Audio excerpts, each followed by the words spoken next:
hay una frase en el documental del guionista que yo me he puesto en negrita aquí a 15, que dice, es como si un niño de 13 años hubiese escrito lo que se imaginaba que hacían los adultos al otro lado de la habitación. Así que, bueno, que es una definición que sirve para muchas pelis. Sí, totalmente. Sí. Estás escuchando Radio Primavera Sound, proudly presented by Cupra. Me da miedo el compromiso. Amiga, date cuenta. Me quedé sin batería. Amiga, date cuenta. Amiga, date cuenta que ese vato vale verga. Amiga. Amiga, date cuenta. Hola, Noelia, ¿de qué te has dado cuenta? Pues mira, Begoña, hoy me he dado cuenta de que me cae un poco mal y me da un poco de rabia la gente que dice que si para crear algo trascendental no debes ser feliz. O sea, para crear una obra de arte tienes que estar torturado, tienes que estar triste. ¿Por qué lo digo?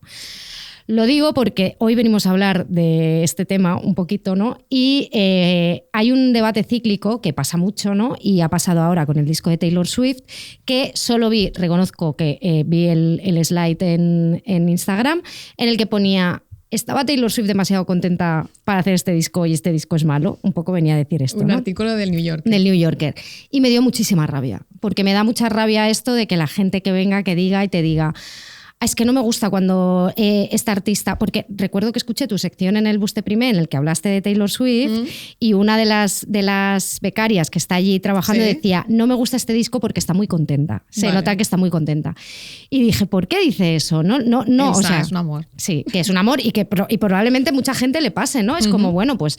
Pero no creo en esto. Esto me recuerda mucho, pensaba mucho en una columna que escribió una vez un periodista del País, Diego Manrique, sobre cuando se pusieron de moda los chichos otra vez, dijo que los pijos se los llevaban a sus fiestas, ¿no? Como para, venga, alégrame un poco, mira, que vienen aquí estos a alegrarnos un poco la vida, y que era como una cosa así. Y me parece que hay una cosa extractivista de toda esta gente que dice, no, yo solo disfruto de las películas de la gente que está en el abismo y que no sé qué y tal, porque es una cosa que creo que es extractivista, que lo único que busca es tu propio placer y que estás deseando que la otra persona esté fatal para que tú puedas disfrutar de ese arte en mayúsculas, ¿no? Y es un debate que también pasaba mucho con todos los artistas, digamos, que durante el Me Too fueron citados, ¿no? Con Polanski y todo esto, esta cosa de, bueno, pero es que si esta persona no hubiese bajado a los infiernos, probablemente no hubiese hecho el arte con el que nos llena. Y yo siempre pongo el ejemplo de David Lynch, porque digo, mira, David Lynch probablemente, espero y deseo que ahora no vaya a pasar, pero era una persona súper maja, ¿sabes? Que probablemente no hizo daño a nadie en ningún rodaje y te daba los buenos días, te ayudaba a meditar, se ponía sus gafas de sol, te hacía sus vídeos de buen rollito, y es una persona que ha mostrado la bajeza, o sea, lo torturados que podemos estar y todo. Y no significa que tengas que ser mala persona o que tengas que estar pasando por un mal momento. Quiero decir que eso no significa que solo de la alegría se puedan sacar cosas y que tengas que estar siempre feliz, porque en la vida tú eres feliz e infeliz y es un tránsito que tienes que hacer. O sea, quiero decir que no se trata aquí de desearle siempre la felicidad a alguien, porque la vida no es eso, la vida está llena de baches con los que tienes que convivir. Pero creo que es una cosa muy extractivista y me parece muy egoísta. Entonces, de esto me he dado cuenta. Muy bien, pues yo por una vez te voy a replicar en mi Date Cuenta. Muy bien. Porque este es un programa que va a ser todo con un formato poco ortodoxo. Sí, y ya empieza poco ortodoxo. Sí, yo he de decir que no sé parte de lo que va a pasar hoy. O sea que, sí, ya lo veréis. Vale. Vienen sorpresas. Vienen sorpresas, se vienen sorpresas. No, voy a retomar esto que estás diciendo porque me leí el artículo que te había molestado, el del New Yorker, y en realidad no defiende eso. Vale, es que yo no lo leí. Dice dos cosas. Dice que los fans están diciendo eso, porque eso fue un discurso que corrió mucho por internet. Claro. Y también dice que en realidad no es un disco tan feliz, porque está muy salpicado de resentimiento. Y es verdad, bueno, está la canción directa de madre mía, dirigida qué horror a Charlie. de canción, Horror de canción, horror. Y Actually Romantic. Y hay distintos puntos en los que dices, bueno, en realidad tampoco está hablando desde la felicidad total. Y luego aporta la idea esta de los musos de Taylor, de quién da más juego de todos sus musos, que me parece válido que estemos tratando a todos estos hombres, que además son hombres famosos, poderosos, Sí. Matthew Healy, Joe Alwyn, Travis Kelce, Sí. De musos cuando las mujeres han tenido que tragar el discurso de la musa durante Totalmente. siglos Sí, sí, y sí. milenios. Por lo tanto, está perfectamente válido y ratearlos en quién da mejores canciones. Ratearlos me gusta, ¿eh? Ratearlos de ratillas también. Exacto, también, de ratearlos de quién da mejores y peores canciones. Entonces es bastante más salvable. Pero también pensé que yo había una cosa que quería puntualizar Vale. en este programa, porque yo hice un comentario similar al que decías de Elsa en el programa de Influidas, cuando tuvimos al ministro Ortasun. Vale. Te dije, era una cosa muy banal, sobre las influencers con las que tengo una parasocial, Vale. que no me caen bien cuando empiezan a estar demasiado felices. Ah. Y dije, tu pollo no me aporta si tú estás demasiado Vale, feliz. Alison Roman. Alison Roman, Ah, lo exacto. recuerdo, Entonces sí. quería puntualizar esto porque pensé, hostia, esto me hace quedar como una persona amargada y resentida que No. solo... Y no es eso. Lo que a mí me molesta, que además cuando te diga esto dirás, hostia, es muy pesada con esta frase, me la has dicho muchas veces referida a muchas personas, lo que me molesta es cuando las personas hablan desde el éxito. Vale. Desde el éxito profesional o desde el éxito personal. Ujú. Cualquier creador, desde el momento en que empieza a hablarte desde el éxito, Sí.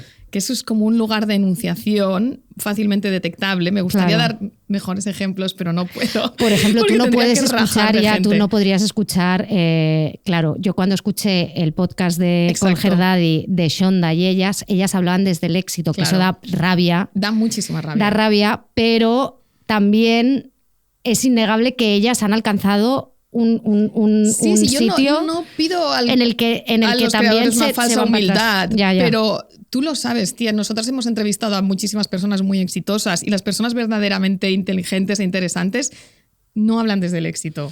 No, yo te entiendo lo que quieres decir y todo. Yo creo que hay una cosa que, esto tienes toda la razón, que es la gente que también sale limpita. ¿Sabes lo que te quiero decir? Ya. Desde el éxito y limpita. Desde el éxito y limpitas. ¿No? Sí. Que no baja al barro, que no se ensucia consigo misma. Ujú. A mí esa gente no me interesa. O que te habla desde la problemática del éxito, porque el éxito, ¿no? Y la gloria y la fama. Claro, y la gente que no me mala quiere, cosa, la mira, que fama, no me dice que no. Ya. implican también una problemática que el resto de personas no tiene. Es verdad. Pero cuando tú centras todo tu discurso en eso, Ya. cuando haces el disco de qué jodido ser famoso, Ya. estás mal. O sea, Ya entiendo. no es un buen momento. Ya te entiendo. No es, Y- no es una materia interesante y te falta tocar hierba, te falta Sí, otra te cosa. Y te entonces faltan Taylor amigos. está un poco en ese punto. Bueno, pero Taylor lleva muchos discos así ya, Lleva- ¿eh? sí, no, no, Reputation claro ya era que, esto. De hecho, se dice que por eso, luego hablaremos de esto, Vale. que por eso ella habla tanto del instituto y está tan obsesionada con el instituto que, chica, tienes 35 años, ¿no? Grow up. Claro, Pero es que yo porque creo fue que el tiene último un- momento en que ella fue medio normal, que tampoco era normal porque ya llevaba haciendo música, grabando Claro. música desde los 13 años. Pero, claro, ella tiene esta idea del instituto porque fue su última experiencia más o menos homologable al resto de la humanidad. Sí, pero yo entiendo lo que quieres decir. Sí, no se trata de que tú no deseas que la gente esté Claro, mal. yo me luego. parece muy bien que esté bien Alison Roman. No, pero que es esté cuando cambia el feliz. discurso, cuando Sí, se cuando convierten cambia el en discurso, girlbosses. Exacto, Y se porque ella convierten- lo ha hecho incluso con su vida personal también, ¿no? Porque cuando está muy feliz con su marido y tal, y entonces hace post como de, te puede pasar a ti. Ah, ya entiendo. Chicas, es un poco Dakota Ya. materialistas. Ya, si ya, lo deseas ya. fuerte, te llegará este Ya. marido como el mío. Ya, Y manifesting, te llevará tal. a Sicilia. Es que como, ya se cállate, empieza. o sea, y este bebé te llegará. Si Ay, lo no, deseas no. fuerte, Esto te es- llegará. Esto es un poco Dios tiene sus caminos, que es el Tiene sus programa caminos, de... exacto. Entonces, esto, pues ya no, tu pollo no me aporta. Vale, tu pollo no me aporta, es una gran frase que yo creo que nos hemos dado cuenta de que tu pollo no me aporta. Tu pollo no me aporta.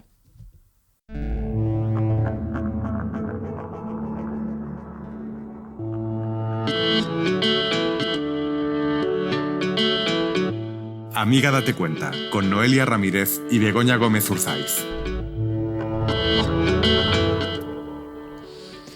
Últimamente estamos súper bien acompañadas en el estudio y hoy más. Es un lujo. Es un lujo. Estoy ha vuelto emocionada. la voz. Ha vuelto la voz. Amigues amigas. favorite. Sí, ha vuelto. Reputado periodista y mejor persona. Nos preguntaban las amigues, ¿cuándo va a ¿Cuándo venir vuelve? esta persona? ¿Cuándo vuelve Alex Vicente? Está ¿Qué aquí. tal? Encantado de estar con vosotros. La voz un poco cansada hoy, un poco afónica, No, pero siempre bueno, bien. Bien, vamos ¿no? a remontar. Y en estudio, y que no nos gusta así como en telemático. No, que no nos hicimos. gusta, no nos gusta nada. No No nos nos gusta gusta. nada. Queremos Nunca más. hacer siempre presencial. Siempre presencial. Además, tú eres una persona que solo haces presencial. Solo hago presencial. Es Está en mi contrato. Está en su contrato. Sí. Pero bueno, hoy venimos porque, como siempre, lo habíais pedido. Aquí está, vuelve la sección que estabais esperando. Odiando cosas con Alex Vicente. Bueno, La sección que la mejor creo cortinilla. que solo existe una sección, ¿no? Bueno, esta es la ¿un segunda. par? Un par, sí, un par. claro, sí, y los Sí. Oscar es odiando Es los una Oscar variante, es con verdad, Alex toda la razón. Vicente. Bueno, es pues que volvemos. La arquitectura Volvemos. de este programa a veces es complicada de entender, Es un pero poco abstracta, pero ahí Sí. está lo interesante en la ahí abstracción. está. ¿Son amando cosas, odiando cosas? ¿De qué A vienes a ver, hablar? yo creo que sinceramente será más odiando cosas que amando cosas, porque quiero hablar de... Vaya. ¡Qué qué sorpresa! Que nadie lo hubiera esperado, pero sí. Es decir, en principio planteamos esta sección como un poco a la contra para hablar de cosas que me habían gustado, porque yo esperaba tres contenidos, tres acontecimientos culturales del otoño para alegrarme la vida, para ir, bueno, para estar un poco mejor en mi vida, y los tres han sido un fracaso estrepitoso. Entonces, claro, no puedo decir que los voy a defender. Os los cito por orden de importancia. El nuevo disco de Taylor Swift. Y has dicho fracaso estrepitoso. Has dicho. Bueno, me he pasado un poco, pero es un disco muy decepcionante, debo decir. Segundo, el regreso de Operación Triunfo, que casi es lo que más me duele, no estar conectando con esta edición. No A sé mí por me qué, pero sorprende no puedo. mucho. No puedo. No sé. estamos. No estamos. No O sea, si estáis Begoña nada. y yo no estamos, ¿quién está? Cada Claro. lunes lo intentamos, cada lunes con más pesar. Yo en la última gala me conecté a media gala, con lo que yo he sido. Hombre, Y el tercero, el regreso de The Morning Show, que es un poco lo mismo. Era una serie malísima, pero que disfrutaba mucho en clave camp. Vi el primer episodio de la nueva temporada y es que ni lo acabé. O sea, en cuanto vi a Marion Cotillard haciendo esas absurdidades, Ya. lo dejé correr. yo estoy siguiendo ahí, ¿eh? Sí, tú porque Sí, tienes pero mucho aguante. Yo tengo mucho aguante. Esperabais y- mucho de Marion. Yo es que no la sigo, pero... No, yo más, O sea, que ella ya se- más se del dio el nivel tono, ¿no? novelesco, porque para mí The Morning Show es como era para mí en efectos de emoción como un viejo Shondaland, ¿no? O sea, un poco como la serie de Kerry Washington, este tipo de series que son tan malas que te gustan y que son como telenovelas y tal. Era como Aaron Sorkin en un remake de Un aprendiz de Shonda Rhimes, un poco. Exacto, Sí. sí, así metido. Y esta temporada, decir que las tramas son absurdas, no se las cree nadie Nadie. que está metido ahí. Reese Witherspoon está en una especie de trama sobre o sea, como una cosa Erin Brockovichiana de una noticia que se tapó sobre unos casos de cáncer en los que está extinto en Rebellion y todo ahí metido que no interesa a nadie. nadie. Cada trama, lo único que me está gustando que te dije, igual tienes que quedarte ahí, por eso es porque ha vuelto Jon Hamm. Es cierto. Sí, Y lo intentaré, vuelve pero no prometo y nada. hay ahí un momento, hay como un conato que dices, puede ser y tal. Y es que hasta Jennifer Aniston parece que está a disgusto en la serie. No sé, yo me puse el quinto el otro día y lo quité y porque ahora estoy volviendo a ver Anatomía de Grey. Claro. Y dije, claro, es que Back me to pongo, basics. me pongo Anatomía de Grey, que se acaba de morir Denis Duquette ahora mismo. Ostras, guau. Con Esto es como prehistoria, ¿no? Sí, claro, estoy en el Durísimo. final de la segunda Estos son los temporada. años 2000, Catherine yo Hagel. creo. Sí, que Catherine es Hagel, terrible es verdad. esa Se fue de muerte. ella. Que luego ese personaje, que yo creo que quiso hacer como un de esto, se fue a la serie de zombies, aquella que de Walking Dead. ¿Qué personaje? Y ¿El era de David el Duquette? malvado más malvado y más gore que ha habido en esa serie. Mira que ha habido malos cabrones. Sí, sí, sí, y sí. fue como, y claro, de Denis Pasó de Duquette, que Ángela, era. claro, de Y yo Ángela creo que demonio. hay una cosa que él debía tener ahí. Estoy harta de que se me acerquen todas las tías a decirme cuánto lloré contigo, ¿sabes? Y decir, Pues vais pues a ahora ver. vais a ver esto. Ese hombre es un poco como Javier Bardem, nacido en Arkansas o algo Totalmente. así, ¿no? Tiene un Sí, total. punto. Tiene ese punto. Y es muy interesante lo que decías de Jennifer Aniston, que está un poco a disgusto en la serie. Yo creo que Jennifer Aniston, de un tiempo a esta parte, está a disgusto en la vida. Sí. Y se le está poniendo un rictus como de actriz bergmaniana bastante interesante, debo decir. Mucho más que en la su cara. época sitcom, que es Me mi ha saltado preferida un por reel otra parte. suyo esta mañana en el infame podcast de Dex Shepard. ¿Ah, sí? Sí, o sea, está todo el mundo. Nadie puede mantenerse al margen del reel. Sí. Hasta Jennifer ¿Y hace qué, reels. ¿Y qué es lo que menos te ha gustado de esta temporada de Morning Show? por Es que no ejemplo? solo he visto Nada. el primero, El no- primero. No lo puedo ni analizar. No, para mí este otoño está siendo el otoño de los placeres culpables que yo no sentía como culpables hasta que se volvieron culpables de malos. Es decir, he hecho el viaje de vuelta 4 veces, ¿no? Y para mí eran cosas que no tengo ningún problema en reconocer que me encanta Taylor Swift, que es una de mis cantantes favoritas, que ha sido una persona muy importante en mi Bueno, vida. es que tú eres un estudioso de Taylor Que Swift. Operación Triunfo es uno de los programas de mi vida, no tengo ningún problema en reconocerlo, lo digo a los 4 vientos, a quien me quiera escuchar, y debo reconocer que estoy teniendo como un giro copernicano estos meses y estoy como con una crisis de identidad, porque no sé si es que realmente son muy malos o la peor hipótesis, que me estoy haciendo mayor y que estoy desconectando con la cultura pop de mi época, que es el mayor temor de mi vida, ¿no? Que llegue ese punto a partir de los 40 y tantos en los que dejas de conectar con la cultura dominante de tu época, Claro. con la cultura pop dominante de tu época. Mírame, ¿Qué creéis? No que sé. yo estoy Hipótesis A. Porque, Vale, gracias. no, porque estás conectando con otras... Una buena amiga. Sí, con otros contenidos de la época. Sí, pero Y son- me preocupa un poco, la verdad. Son ¿eh? fallidos también, tienen problemas. Ya. Bueno, pues Todos digamos estos que son contenidos. ¿Qué ellos, pasa con sí. Taylor? A ver, ¿qué problema tiene Taylor? El problema que tiene Taylor es que yo, todos los discos de Taylor Swift, digamos desde, no sé, desde Red, que es como el primero un poco digno, hay que decirlo así de claro, los escuchaba de manera compulsiva. Tenía ganas de escucharlos una y otra vez, de analizar las letras, esos giros tan swiftianos, esa lírica tan peculiar, que es un poco, sí, también, no sé, como si fuera Coleridge nacido en Pensilvania, ¿no? Y me fascina mucho, ya lo sabéis, y soy un gran estudioso de su obra, un gran historiador.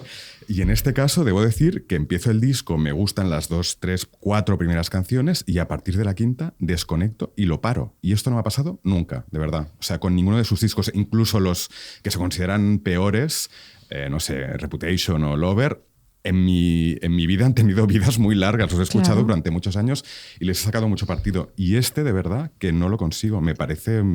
Y esperabas mucho de la vuelta Sí, de Max Martin. Sí, porque yo soy muy fan de Max Martin y creía que el ciclo de Jack Antonoff y el de The National, los productores de la etapa anterior, estaba agotado.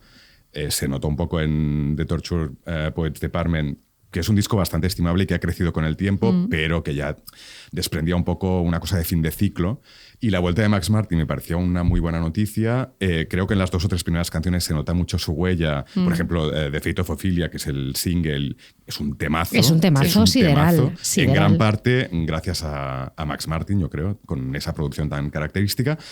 Y poco a poco el disco se va como... Es como un sufle Sí. y se baja muy rápido y no me interesa lo más mínimo lo que cuenta. Y me parece Además que está las- ordenado un poco así. Sí, Y la pirámide última invertida es un pirámide poco. invertida y la última es la Maxwell. colaboración con Sabrina y Bueno, menudo desaprovechamiento de bueno, Sabrina. Yo no estoy tan de acuerdo en eso. Creo que la canción tiene cierto encanto. Es una canción bastante mid. Es una canción bastante del montón. Que es Pero, la que da título al disco de Sí. la nueva Showgirl. pero yo le veo ahí un encanto que no tienen la mayoría de canciones en este disco. ¿Cuáles son tus favoritas?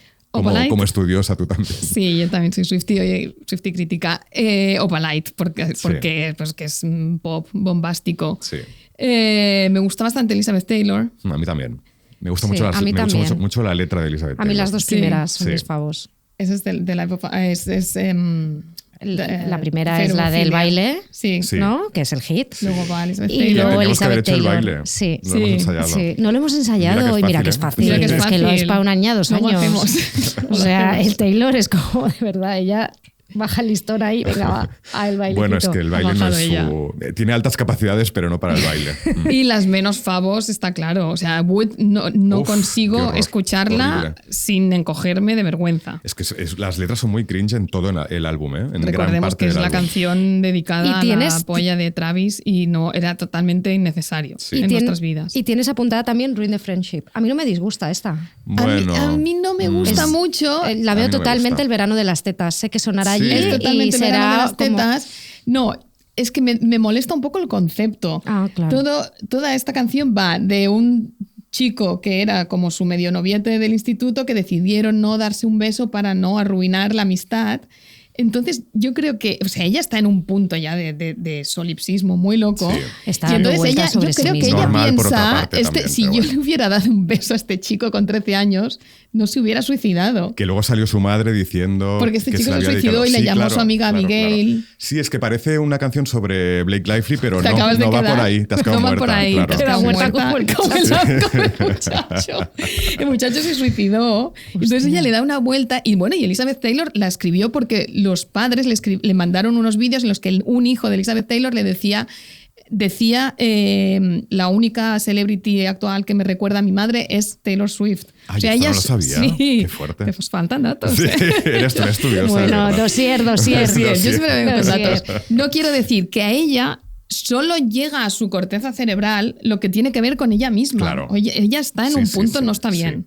No está bien. Yo quiero decir, no es un Pobre disco Taylor. que haya escuchado mucho. De hecho, escuché las 4 primeras, me las volví a escuchar y he escuchado el resto para este programa, porque realmente hecho lo deberes. olvidé este disco, o sea, y es una cosa que tampoco he sido yo muy de Taylor Swift, aunque ya la considero parte de mi vida porque me he tragado tantas veces El verano que de las tetas, que Claro. suena tanto que ya me sé de Bueno, y Dress. porque te ¿Y llevamos por al qué te concierto, llevamos? perdona. Bueno, no te Bueno, olvides sí, esa sí, parte. sí, pero que en los últimos meses me la he escuchado más que Ya. mi Spotify. Ya. O sea, quiero decir que la he tenido muy presente. De Dress me la sé de memoria, o sea, esa canción.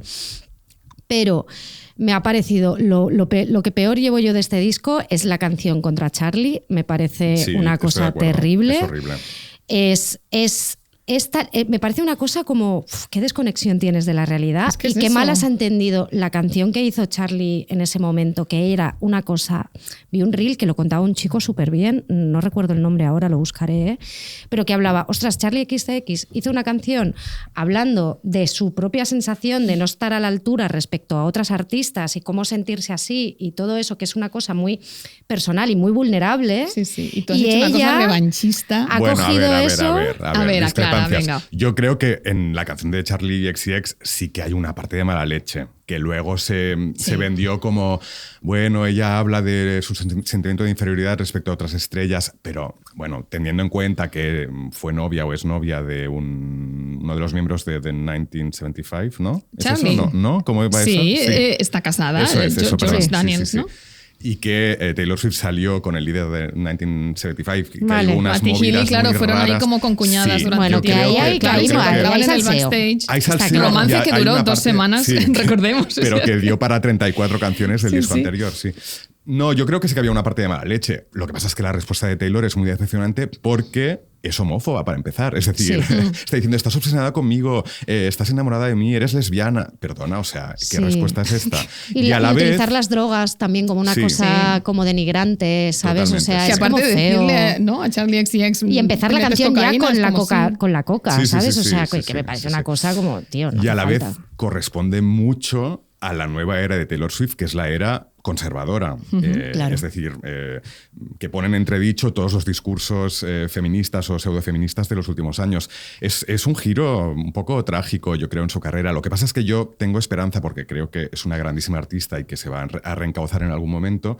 Y creo que simplemente hay que dejar pasar estos meses de compromiso, boda, probablemente hijos, si es que los quiere tener, y todo este aparataje un poco conservador y esperar el Divorce Album, Bueno. como todas las grandes artistas de Stevie Nicks a La Pantoja, que hay un momento en que hacen su Divorce Album y ahí yo creo que se nos volverá a ganar otra vez Claro. Taylor Swift. Ah, Pero hay que entonces- esperar, hay que ser paciente. Antes cuando hemos hecho los Date Cuentas, contábamos Begoña y yo esta cosa de que a Taylor Swift se le echa en cara que esté siendo feliz, que era lo que hablamos nosotros ya en Sí. el chat. ¿Tú qué opinas de esto? O sea, ¿tú prefieres que Taylor...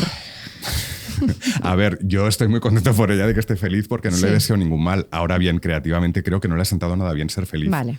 Lo siento, es una opinión un poco de cuñado y que se ha extendido mucho en la prensa estadounidense, pero no puedo negar que la felicidad le sienta peor que la infelicidad creativamente, que es un súper tópico con el que no estoy de acuerdo en general, pero en este caso es un poco innegable. O sea, Ser feliz de Pero- esta manera pero- también, ¿no? sí, ser Seguro. feliz con esta Es puesta la en movie escena que de la ya se ha felicidad, montado por también. supuesto, Porque sí. luego el álbum, que es un poco lo que me comentaba Bego antes es que tampoco es tan feliz en el álbum, porque No, ya pues sigue que es eso, ¿no? obsesionada Está lleno de con resentimiento y de con sus rencor. cosas, con la Charlie, con el que se suicidó. La de Bueno, Cancelled, ya. porque es una felicidad un poco histérica, entre comillas, es Vale. decir, como Sí, un poco eso es verdad. ostentatoria, un poco...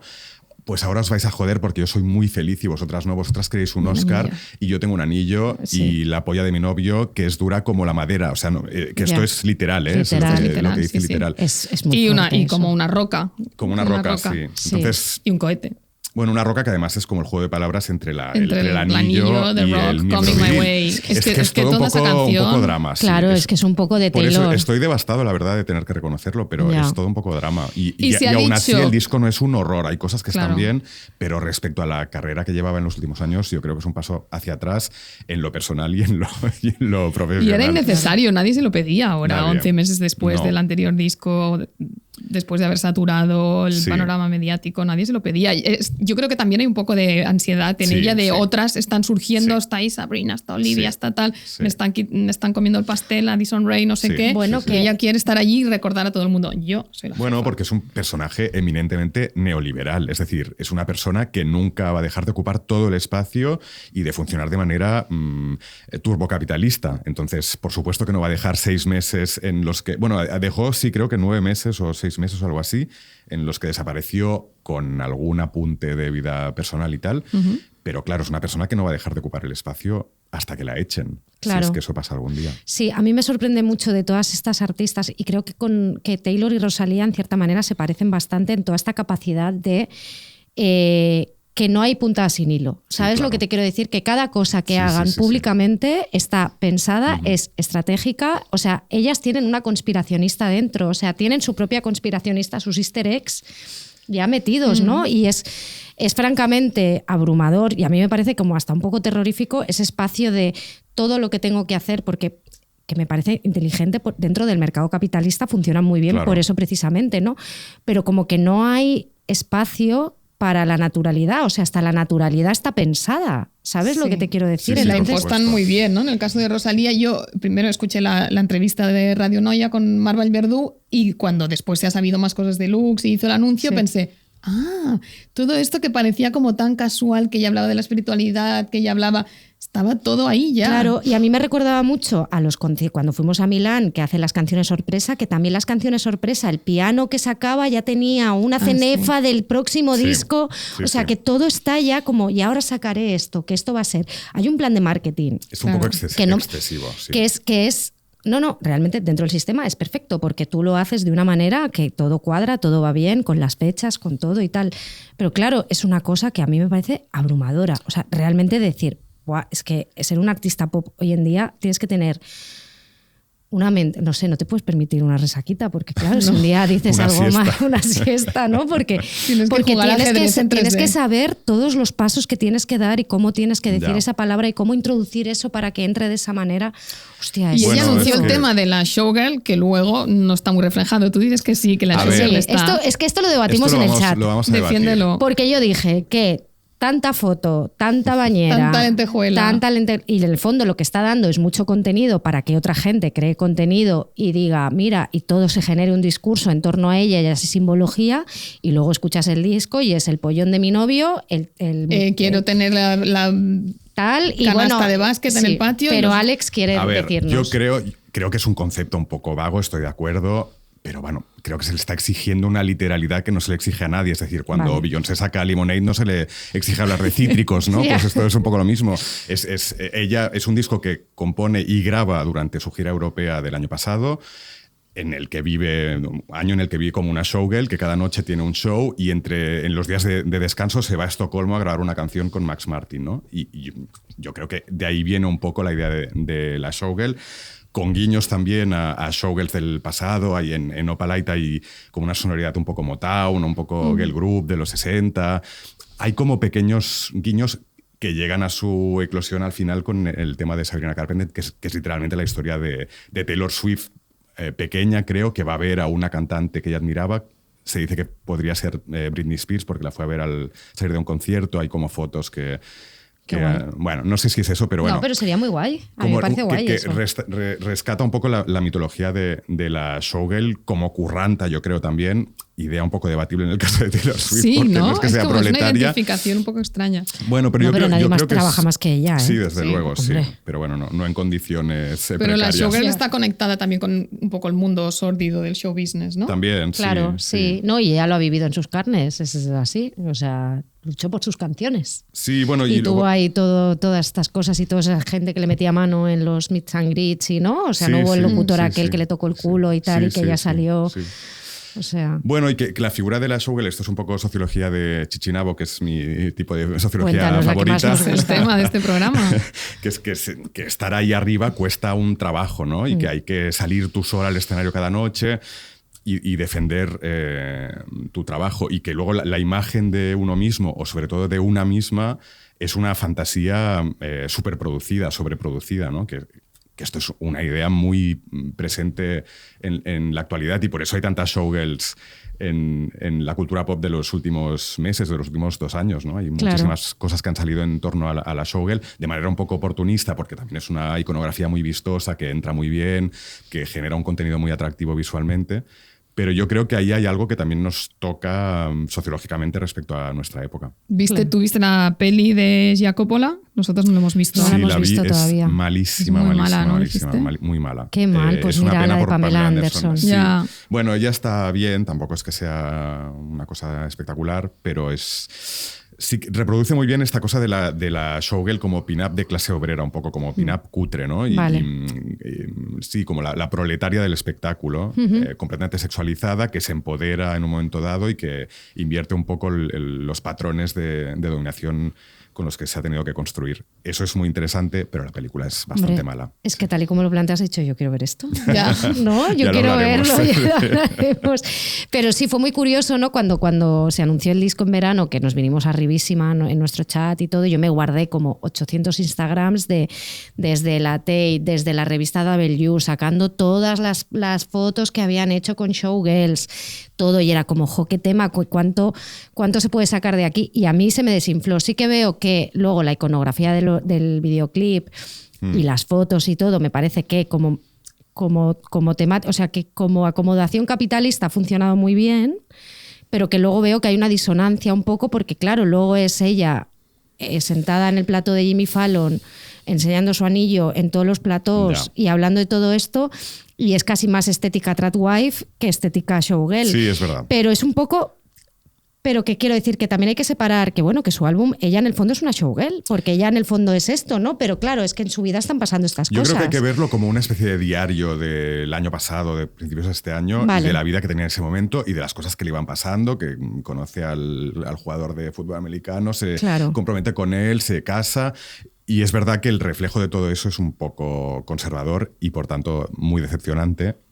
Pero no la enterremos antes. No la haremos nunca. Yo creo que hay muchas ganas de enterrarla porque ahora sale también de un ciclo de reconocimiento crítico ahora muy fuerte. Le tocaba claro. recibir y ella lo ha puesto muy fácil para recibir. Pero yo también creo que se le está exigiendo una coherencia, una cosa como irreprochable, un poco excesiva, que no se le exige a nadie. Y como dice Angélica Lide, la coherencia absoluta es propia de las dictaduras. Entonces, no nos pasemos. Muy bien dicho, exactamente. Y que creo que, bueno, que ese disco realmente, si lo grabó mientras estaba haciendo esa pedazo de gira, que fue la gira más bestia del universo, que todavía es imbatible, o sea, a unos niveles demenciales, pues ella en ese momento sí que estaba siendo la showgirl global y todo, ¿no? Entonces, claro, es que es el problema, ¿no? Que a veces cuando haces algo, estás en un momento de tu vida en el que estás ahí, pero luego cuando toca venderlo, pues te vas a casar, ¿no? Y entonces, pues eso se te come el momento del Eras Tour, que el Eras Tour fue muy bestia. Es que, claro, lo que presenciamos fue increíble.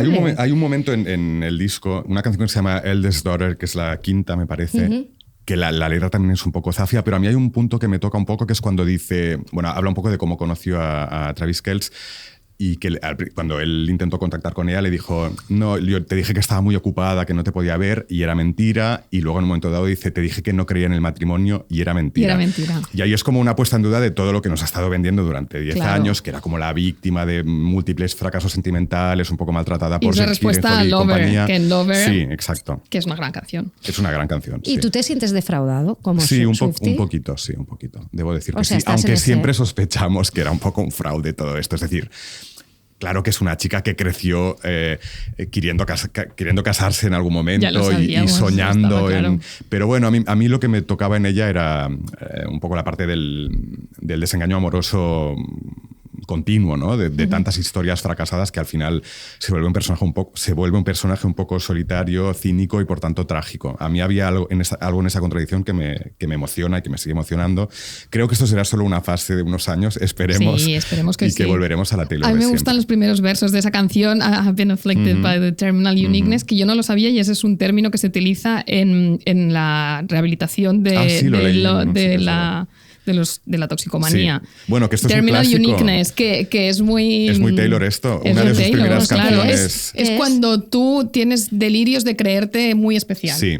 Ah. Como delirios de Terminal grandeza. Uniqueness, que es un gran sí. Claro. concepto. Y que luego todo el vocabulario Es de un la poco herida toxicomanía- narcisista, que es un que concepto que le gusta me mucho encanta a mí Alex. y al psicoanálisis en general. Sí. No, y que la cosa esta de la toxicomanía y de la metáfora del amor como toxicomanía sí. es muy, muy tayloriano, Es muy Taylor, sí. porque una de sus primeras canciones ya adultas que está en 1989 se llama Clean y habla de una ruptura como de una desintoxicación. Entonces tiene todo el sentido que siga...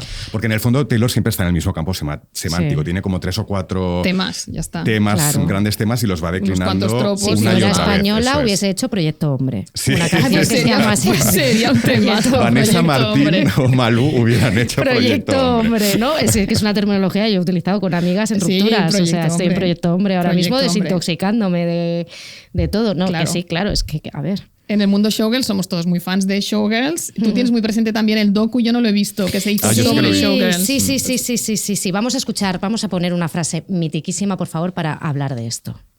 Nice dress. Thanks. It's a Versace. It's Versace. What? Versace.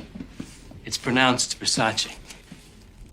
Oh, You got great taste. You look beautiful. thank you. Esto es historia del cine, esta frase. Historia Es de la es cultura del universal. Versace, Sí. que yo sería esa persona que lo diría mal. Entonces me sentí muy identificada. Claro, porque cuando salió todo esto pensamos en la gran película que era Showgirls, Showgirls. ¿no? Que deberíamos empezar esta sección, esta subsección, haciendo la coreografía de Showgirls, por También, favor. los glorios nos han faltado. Y las Un bolas homenaje a Elizabeth cayendo por Berkley. las Sí, claro, escaleras, claro. por favor. Es que es increíble. Y no, es una película increíble, fantástica, maravillosa. A mí me gustó, es una peli que me gustó. No la vi y dije, Como qué camp, horror. no le hiciste una lectura a camp. mí me gustó. Dije, ostras, qué exagerada. Pero Porque- ¿cuándo la viste? Porque yo creo que la lectura cambia con los años también. Ya, no la vi en el momento que salió. Yo creo que la vi más tarde, o sea, como en casa descargada. Pero hace o más algo así. más de 15 años, Sí, digamos. sí, Yo sí. Lo digo porque yo la primera vez que la vi como de manera bastante literal y luego la volví a ver como muchos años más tarde y le vi toda la parte más campo, más sarcástica, porque es una parodia en realidad esta película, ¿no? Sí, yo voy a leer las críticas que Dale. tuvo esa película. Dijo, un par de monos se escapan en el backstage y cagan. He aquí el único momento de buen gusto de la película. Elizabeth Berkley o está desnuda o es irritante, o las dos cosas a la vez. Con suerte, las frases de Berkley se habrán escrito sobre un tanga de hilo. Bueno, a esta película la destrozaron. Yo tengo otra ¿Sí? del New York Times que Vale. esa me la he apuntado. Espera. ¿Dónde está? Es sobre... Ah, sí. Janet Maslin, que fue la gran crítica de Sí. cine Sí. hasta los años 2000, escribió que Elizabeth Berkley tenía la boca abierta y la mirada perdida de una muñeca inflable. Madre Toma mía. ya. Madre mía. Misógina. Bueno, esa peli destrozó totalmente la carrera porque para mí Elizabeth siempre será Salvados por la Sí. Campana. Jessie Spano. Jessie Spano, la chavala repipi, resabiada, la empollona, Mi ¿no? favorita, Porque- por supuesto. Vamos, me sentí muy identificada con Yo Jessie. también, yo sí, no, sí. yo era más de, Bueno, de como en- Kelly como en- Kapowski. Porque tú eras la guapa. Claro, tú Claro, eras la guapa, no, nosotras éramos las empollonas. Popo, nosotras éramos las repelentes. No, a mí me gustaba mucho Kelly Kapowski. Bueno, claro, a todo el mundo le gustaba pero Kelly siempre Kapowski. recordaré el capítulo que Jessie se toma los La droga, pastillas y buenísimo. está ahí que no puede parar y no puede parar, que es como es el otro I'm so día. excited. Exacto, el vídeo de internet que pasa de la niña que le ponen el porro de marihuana delante y empieza con los padres, que es otra historia de internet. Pero bueno, que es muy curioso porque yo vi la película, me gustó, tampoco le di muchas más vueltas, tampoco había visto, fui muy seguidora de... O sea, como que no sabía ni siquiera que era de Polvo el Joven, luego ya, ¿sabes? O sea, no tenía esa sensación. La vi por ella, la vi como, ay, mira, una peli de Showgirls, a mí toda esta cosa me interesa siempre. Y claro, con los años luego vas entendiendo. Y entonces se hizo un documental que se llama You Don't Know Me. You Don't Know Me, que es un doble juego de palabras. Con el Porque, nombre Porque ella de se llama la- Naomi Sí. y You Don't Know Me como no me conoces a mí, ¿no? sí, y ese documental pasó por el Festival de Sitges, lo tenéis en el catálogo de Filmin, es una maravilla. Es una maravilla. Es una maravilla porque lo que hace es recoger y hace justicia a Elizabeth Berkley, porque yo ahí dije, madre mía, a esta mujer la Se la hundió, destrozaron. se la hundió. Porque Hollywood tiene esta cosa que siempre le gusta coger a las actrices que han sido como niñas puras y ella, al ser Jessie Spano, tenía ese papel de vamos a pervertir a esta chica, ¿no? Vamos a coger... súper clásico, ¿no? Sí. Sexualizar a las niñas prodigio. Exacto. Desde Marisol a Miley Cyrus, es lo que se ha hecho siempre. Es lo que, Es y el que le rito. encanta, y es el rito que se tiene que hacer. Hay un momento en el que se rompe de esa manera y se hace de una manera muy, muy bestia. Y a ella, mientras el director se fue a recoger rachis por ahí y luego toda la cosa esta, ella luego... O sea, desapareció. Ahora ha vuelto un poco por entrevistas, por este documental y todo, pero que tampoco tiene Porque estamos mucho... muy en la era de la arqueología. Sí. ¿no? Sí, La arqueología pop. exacto. Sí, yo pido justicia para ella porque además es que su personaje era increíble. Una sustancia para Elizabeth Berkley, Sí. Venga, ¿no? Yo aprobamos. recuerdo el Una momento... directora francesa. O sea, que realmente... El director siempre dijo, el personaje era así porque yo le pedí a ella que fuera así. Es que era histriónica. O sea, Sí, sí, realmente sí, hay un sí. momento que una chica le dice, oye, ¿y tú de dónde eres? Y ella le tira palomitas. Le tira un cubo de palomitas y es Se como, enfada, tía, no se hace enfada. falta. Te está diciendo, hola, ¿qué tal? ¡Barra! ¿Sabes? Y ya Pero lo en tira. el documental es muy bueno porque la definen como una obra maestra de mierda, que creo que Claro. es la mejor definición para esta película. Y luego decías una Coralie Farsa o una directora francesa para Elizabeth Berkley. Sí. Y es muy curioso lo que pasó con esta película porque la rehabilitación de Showgirls pasa por dos vías. Por una parte, la cultura queer, porque meses después del estreno calamitoso, que fue un fracaso histórico en Hollywood, la empiezan a pasar en los midnight screenings, ¿no? Los pases de medianoche en los cines americanos, a los que suelen ir las personas queer, que es como se rehabilitó The Rocky Horror Picture Show exacto. y muchas otras películas. Y luego el segundo canal fue la cinefilia francesa, que siempre gracias a los franceses por todo esto. O sea, se hizo con Hitchcock, se hizo con Jerry Lewis y también se ha hecho con Verhoeven. Jacques Rivette, el director de la Nouvelle Vague, dijo que le parecía una grandísima película Showgirls, Qué unos fuerte. años después del estreno, que era una de las grandes películas de la era moderna, y defendió la interpretación de Berkley diciendo que era asombrosa. Sí, Así que... es que es fuerte porque luego él siguió haciendo sus pelis y se le siguió permitiendo todo y ella quedó hundida. Sí que dentro del documental hay una crítica que a mí me gusta mucho y la sigo, que no sé pronunciar ahora bien su nombre, voy a hacer un versés, es Halim Emlotek. Ah, ya. Sí. ¿Sabes? Tiene un nombre. MLTO. Acá. Bueno, da igual. Madre mía. Esta chica que nos yo gusta mucho esta mujer, sí. aparece bastante hablando y habla mucho y habla sobre todo también del momento en el que se tiene que sacrificar el personaje de la amiga afrodescendiente, ¿no? Para que ella pueda resurgir y todo eso, que eso sí que es criticable y que en el fondo una cosa que desvela el documental, esto es todo culpa del guionista, que yo es una Sí. cosa que no sabía. Que el guionista menudo pájaro. Hazle un expediente, Urzán. Ah, Sí, no, por sí, favor. porque no lo traigo preparado, pero lo haré. Lo sí. haremos en otro, pero que claro, que era como un poco el guionista pajero, Pero básicamente. ¿sabéis que una vez tuve la inmensa suerte y honor de entrevistar a Paul Verhoeven cuando estrenó él y Bueno, le pregunté por este peliculón. tema porque he visto la película tantas veces que la cuestión de la amiga afroamericana me obsesiona Sí. y me dijo que estaba de acuerdo, pero que en realidad el corazón moral de la película es ella. Es decir, el único personaje noble en la película es ella. Es verdad. Y que por eso sufre y por eso es castigado, porque es el único personaje que no es cínico, que actúa Es verdad. de corazón y que está allí para ayudar a la protagonista. Es ¿no? verdad. ¿Y qué te dijo sobre Esther Sass? No quiso hablar de No quiso ese tema hablar. porque creo que acabaron bastante mal. Solo me dijo que nada era culpa de Elizabeth Berkley, es decir, que él logró rehabilitarse y volver a ser considerado un gran autor y seguir rodando y ella no, y que consideraba muy injusto lo que pasó a Elizabeth Berkley. Y madre mía, él, qué película. Yo no salí viva de Tela, esa peli. sí. No Bueno, salí es que viva. todas, porque Starship Troopers... También me dijo que Showgirls es su película más incomprendida, seguida de cerca de Starship Troopers. No la he que en visto, su Starship momento- Yo no he visto Starship Troopers Pues en ese tampoco. momento- bueno, es como una especie de parábola militar en el año 98 o algo así, que es una peli como futurista, donde Estados Unidos ha vuelto una cultura ultramilitarizada. Matt Y en- LeBlanc, ¿no? no es Matt LeBlanc, es Casper Van Dien, que es Hostia. bastante peor, que ya es decir. Esto ya es. Sí. Sí. Y Denise Richards, todo verdad. actores de serie B. Ay, Denise. Y Housewife. bueno, y en su momento se interpretó como una parábola como filonazi, una cosa como muy sin ironía, ¿no? La película fue acogida con muy poca ironía.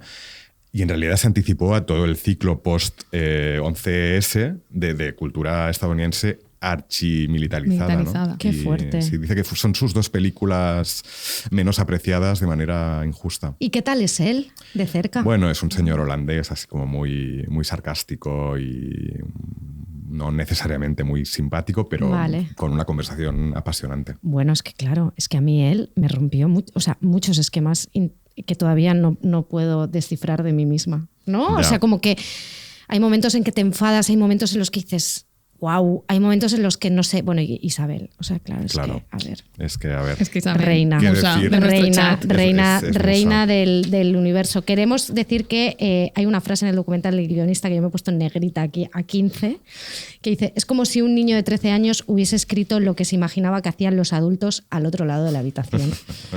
Así que, bueno, Que esa es una recuperemos... definición que sirve para muchas pelis. Sí, en realidad. totalmente. sí. Bueno, y que lo guay de Showgirls es que demuestra que una relectura en clave camp asegura la longevidad de una película y Claro. la relevancia de una película 1000 veces más que un Oscar. Es decir, ¿quién ve hoy Crash la mala? No la Ya. de Cronenberg. Sí. Crash ¿Quién va a la ver mala. jamás Coda? Exacto. Sí, uy, Coda, ni la he visto. Y en cambio, Showgirls da pie a documentales y a conversaciones como la que acabamos de tener 30 años después del estreno.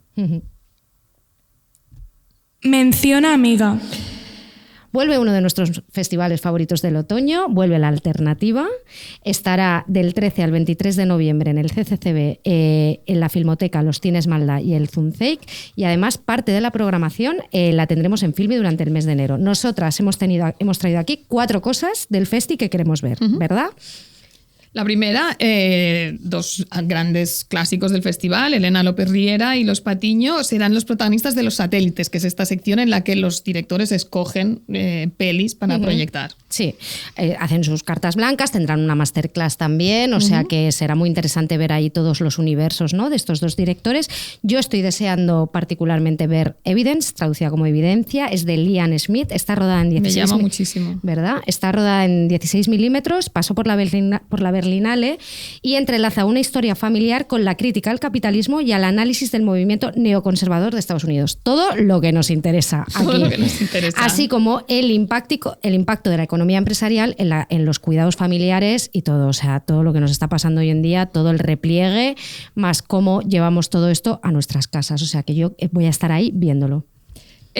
Hablábamos de directoras francesas, una directora francesa debutante, Jeanne de Bosch, estrena una peli con Charlotte Rampling, que la premisa es increíble. Ella es una psicoanalista que creo que ella misma sospecha que está teniendo como una deriva psicótica. Sí. Y entonces está escuchando los audios de las sesiones que hace con sus pacientes psicóticos. Claro. Yo ya Hostia, con más, esto... más francés y te Más mueres francés y te en mueres. la guillotina, te mueres. Exactamente. Wow. Sí, sí. L'Ancre, ¿no? Sí, Se titula. sí, no, esto, crisis psicótica, ahí estaremos. Ahí Porque además, reescucharte es una cosa que a veces nos Psicótica apetece.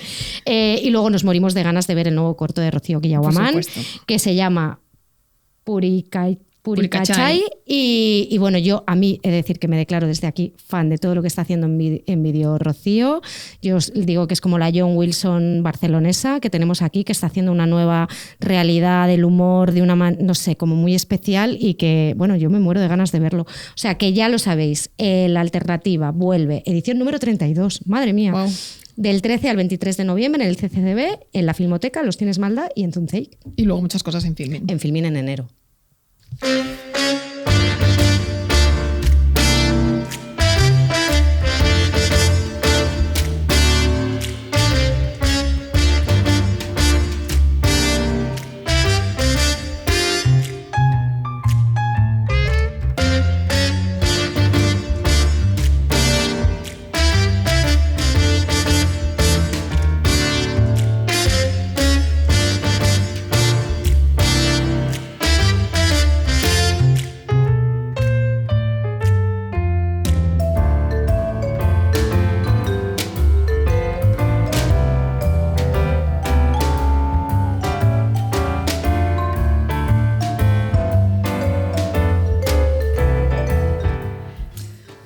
¿Ha sucedido algo en este interludio? Nos hemos cambiado de sitio porque Noelia pasa a ser entrevistada. Vas a ser showgirl. Vas a ser nuestra showgirl, Soy totalmente. vedette. Esto es un poco la mesa camilla Encarna Sánchez, ¿no? Pero, soy pero vedette. bueno, aquí estamos. Estoy muy emocionada de decir que ¿Sí? además seáis vosotros, sí. Hombre, ¿Y claro. por qué es nuestra showgirl? Cuéntanos, Porque Begoña. publica el 5 de noviembre su primer libro, Nadie me esperaba aquí. Es un cuaderno anagrama que lleva como subtítulo Apuntes sobre el desclasamiento y es buenísimo. Es buenísimo, la verdad. Y no es porque sea nuestra amiga. No, para nada. Yo no le he dicho nada, me lo leí hace días ya y no le he dicho nada a Noelia porque creía que era mejor que se lo dijéramos todo hoy para preservar la magia de la radio. La magia en de la que creo radio. mucho. Cosa que le creó una pequeña crisis a la pobre Noelia porque Claro. pensaba que no le decías nada porque no te Sí. había gustado. Claro, yo le escribí y le dije, bueno, pero todo bien, Pero ¿no, todo Alex? tiene un poco de sentido. Sí. Tiene mucho más que un poco de sentido. Es un libro realmente maravilloso sobre el desclasamiento, sobre el luto, sobre el hecho de venir de la clase obrera, sobre las renuncias personales que hace uno por cambiar de clase social, incluso cuando no quiere, ¿no? Porque la vida te ha llevado por ahí. No sé, sobre la cuestión charnega, vista de manera completamente desacomplejada y sin convertirla en un vector identitario. No sé, estoy emocionado, la verdad. Es un súper libro, te lo digo muy en serio. Te lo digo muy en serio. Has hecho un trabajazo, tiene una fuerza expresiva muy bestia. Está súper bien escrito. Está súper bien escrito. Hemos seguido un poco la fabricación del texto. Bastante. Agónica, hemos de decir. Bueno, creo que pero da mucha felicidad ver sí. que ha acabado así. Hombre, sí. Bueno, y sobre todo creo que el resultado integra un poco esa fabricación Sí. también. Es decir, hay un capítulo que es como un remake de la primera versión Que leísteis y Hablaremos era de ello. en el tremenda. que estabas muy enfadada y la segunda versión empieza diciendo la primera vez que escribí este capítulo estaba muy enfadada. De verdad os lo recomendamos mucho y os aseguro que no es porque sea amiga nuestra. No, os lo recomendamos encarecidamente. En el libro, siempre que hablas de género, hablas de clase, siempre que hablas de clase, hablas de género, lo cual sorprenderá a 0 personas que escuchen este podcast porque es cómo funciona tu mente. Sí. Pero lo has articulado muy bien. Sí. Bueno, es que es mi manera de ver el mundo, ¿no? Claro. O sea, quiero decir que no puedo separarlo, ¿no? O sea, quiero decir, al fin y al cabo soy mujer, ¿no? Soy mujer dentro de la clase obrera, pasando al mundo de la cultura, ¿no? Y pasando por todo este camino que he hecho. Entonces, claro, no puedo separarlo. Claro. No me lo había planteado, pero no lo puedo separar. Pero ¿no? siempre va de la manita. Es Siempre que hasta va de la incluso mano. en cada párrafo, ¿no? Cuando mencionas una cosa, viene la otra. ¿Ah, sí? Ah, fíjate. Sí, es verdad. No Sí. me había fijado, pero tienes toda la Sí, razón. bueno, es que, claro, es como hemos visto tú y yo todo, El ¿no? mundo, O sea, y sí. de hecho durante todo el camino y de hecho en el periodismo, ¿no? También hemos querido hacer mucho hincapié en las mujeres y siempre hemos tenido esta cosa que la gente dice, y la cuota y tal, no sé qué. No, porque hay que construir un relato también y hay que reivindicar y tiene que estar ahí, ¿no? O sea, Annie Ernaux, de joven, escribe esa frase que ya se ha convertido en mítica: escribiré para vengar a mi raza, que está inspirada en Rimbaud y que luego inspira el discurso de Annie Ernaux cuando gana el Nobel de Literatura en 2022. Y tú escribes: aunque me emocionó inicialmente aquella reivindicación de los orígenes, yo no siento que escriba por revancha. He aprendido a ver el desclasamiento como un viaje de ida y vuelta. ¿Por qué te disgusta la palabra venganza? Y si no es venganza, ¿qué palabra nombra mejor lo que intentas hacer con este libro?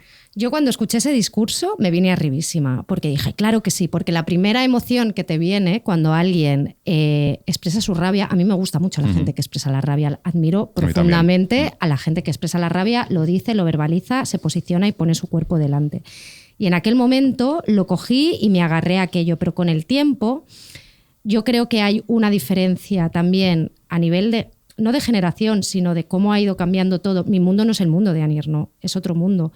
Y también pertenezco a un mundo en el que ya no solo las personas de clase obrera están perjudicadas por el avance del turbocapitalismo, o sea, quiero decir, hay gente que puede provenir de clases medias o de otros entornos con un capital social o un capital cultural mucho más elevado que el que yo podía tener, que también pueden estar muy desencantados con el sistema, ¿no? O sea, como que ahora se ha cortado mucho, quiero decir, el punto. Pero en ese momento yo lo cogí y me obsesioné mucho con ella. En plan, esta persona me representa, ¿no? Y con todas esas personas que han expresado su rabia, a las que se lo agradezco mucho, pero yo no me siento rabiosa. O sea, yo lo que creo es que toda la rabia que acumulaba me ha servido para hacer un camino hacia el orgullo, ¿no? Y como que no...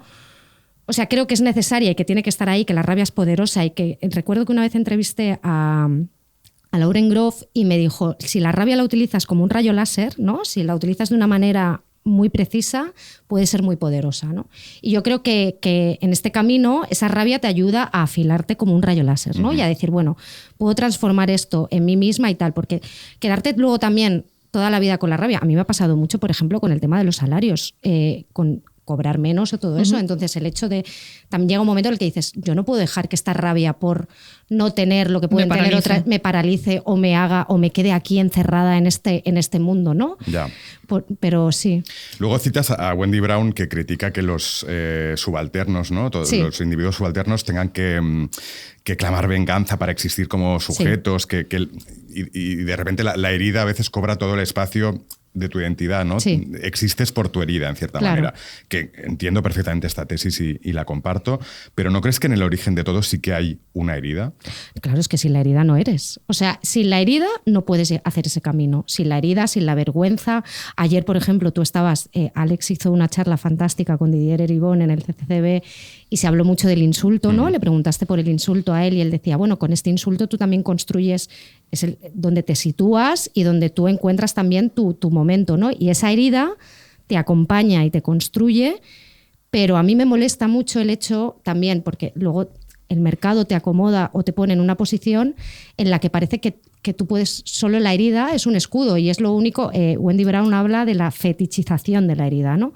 De cómo solo existes por tu herida y no puedes existir por nada más. Y es una cosa que yo creo que siempre hay que pelear, que no solo eres eso, ¿no? Justamente Eribon dice que uno toma conciencia de ser homosexual a través del insulto, es decir, que de pequeño un día te lanzan una injuria, un insulto homófobo y de repente dices, soy diferente. Claro. Descubro mi alteridad a través de un insulto Y en tu caso la palabra fue charnega, que fue una palabra con la que te topaste de mayor. Sí, claro. Es un poco lo mismo, ¿no? Tomas conciencia de ser charnega de mayor en la universidad, cuando descubres un poco qué es eso, claro, y de repente sabes quién eres tú. Y es muy interesante porque de entrada hay como una negación, ¿no? Dices, no, los charnegos son mis padres, yo gané los Jocs Florals con un poema en catalán. Claro, por favor. Y luego yo soy como todos vosotros. Claro. O sea, ¿en qué momento me sitúas a mí fuera de tu plano? Pero luego hay una aceptación que es como el camino al orgullo del que hablas, ¿no? Claro.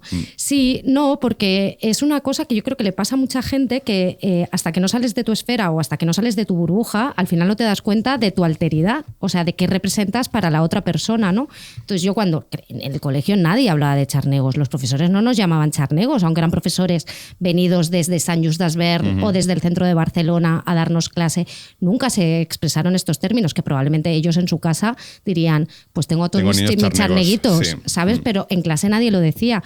Y es una cosa, bueno, que no te das, la alteridad siempre se presenta cuando entras en contacto con otra esfera, ¿no?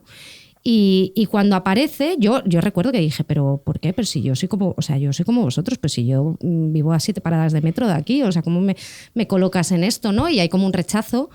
Pero luego, bueno, esa sensación y esa herida o ese momento en el que ya te ponen en el otro lugar, y también en un lugar que muchas veces lo he escuchado con mucha condescendencia. Claro. Es que no deja de ser un insulto. Sí, total. Está sobrecargado de algo que es... Incluso la reapropiación es muy problemática y también pasas por ahí. Sí. También te citas esta frase de Paul Luque de la identidad charnega es una calamidad. Es una calamidad. Y de hecho, de ti se ha pedido muchas veces que escribas un gran texto sobre la charneguidad y no te ha dado la gana de hacerlo y no lo has hecho. Claro. Y tomas y a mí me parece como uno de los hallazgos del libro también. Sí, porque yo tengo la sensación de que hay como una balanza, ¿no? En esta cuestión que todavía sigue siendo problemática por mucha gente que se empeña en decir que está superado y que en el fondo es un discurso de pobreza y que todo esto, yo creo que no, yo creo que todavía persiste, que la herida está ahí, si no, no pasaría todo lo que pasa, como lo que pasó en los Gaudí y todo, si no, no se montarían los pollos que se montan. Cuando Eduard Sola hizo un discurso de reivindicación, que yo lo escuché y dije, se va a liar, tú y yo lo vimos venir. Se lió muy rápido. Vimos venir todas las capas y realmente como persona que está ahí, a veces te da terror intentar meterte en ese jardín. Es el peor avispero que existe en Cataluña. Es una calamidad. O sea, yo cuando leí la frase de Paul Luque dije, es que la ha clavado. Porque o se te pide que seas una persona que diga, no, yo soy la asimilada ideal, yo soy la integrada, yo soy el ejemplo de que todo ha funcionado. Sí, la integración feliz, como en todas las culturas, con inmigración. Sí. O no, tienes que ser la rebelde, y la rebelde además que sea de una manera faltona, que cumpla esos parámetros, ¿no? De charneguidad, de el desparpajo, incluso cierta sexualidad, ¿no? Cierto carisma, de cierta manera, un poco bufona incluso, ¿no? Para ciertas personas, como decir, mira qué arte, mira qué desparpajo tiene esta persona y qué manera de ser.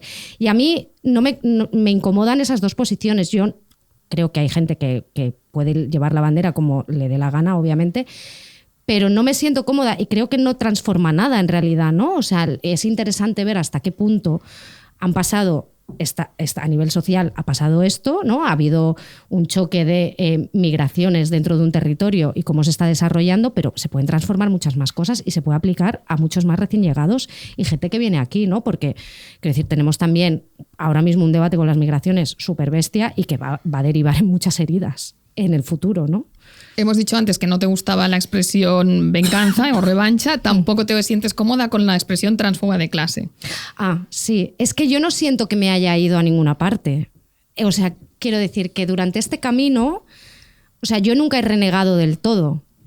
Sí que intentaba hacerme, o sea, yo siempre me he sentido muy intrusa en todas partes, eso sí que es así. O sea, de hecho el libro se iba a llamar La intrusa en un principio, pero luego cambié el título y me gusta más el que tiene.